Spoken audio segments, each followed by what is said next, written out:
بصراحة لا أعرف لماذا تبعنا. أوه، ها هو. كان فقط يمشي بجانبنا. الجو كان شديد الحرارة والجفاف، لكنه جعل الرحلة ممتعة جدا. كلما وجد بركة ماء صغيرة كان يقفز إليها بفرح ويتمدد داخلها. هو أيضا صعب الإرضاء في الأكل، حتى أننا خصصنا رحلة لنشتري له خبزا وسردينا وجزرة، لكنه لم يأكل أي منها إلا عندما أعطيناه قطعة من الأومليت خاصتنا. هذا صديقنا الجديد اسمه تارا.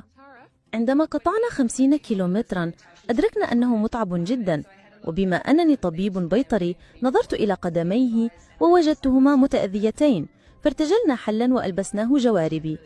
كان يمشي بطريقة مضحكة بخطوات عالية، ثم حصل فيما بعد على حذاء صغير خاص به.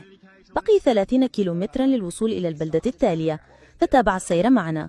توقفنا نفكر ماذا سنفعل به، وفي اليوم التالي قدنا دراجة 20 كيلومترا إضافيا حتى وصلنا إلى مدينة أكبر، وهناك استأجرنا سيارة وأخذناه إلى مركز إنقاذ.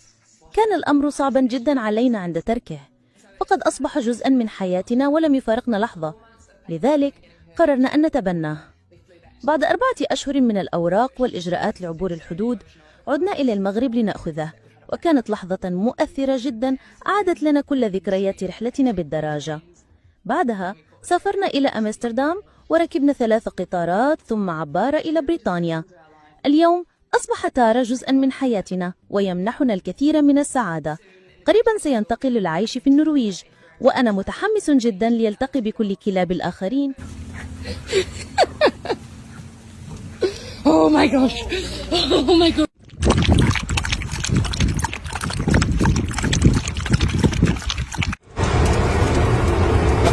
We were pretty upset leaving her. She just slotted into our lives and she wouldn't leave our sides. So it just kind of made sense to adopt her. She just brings a lot of happiness. She really just fits into our life.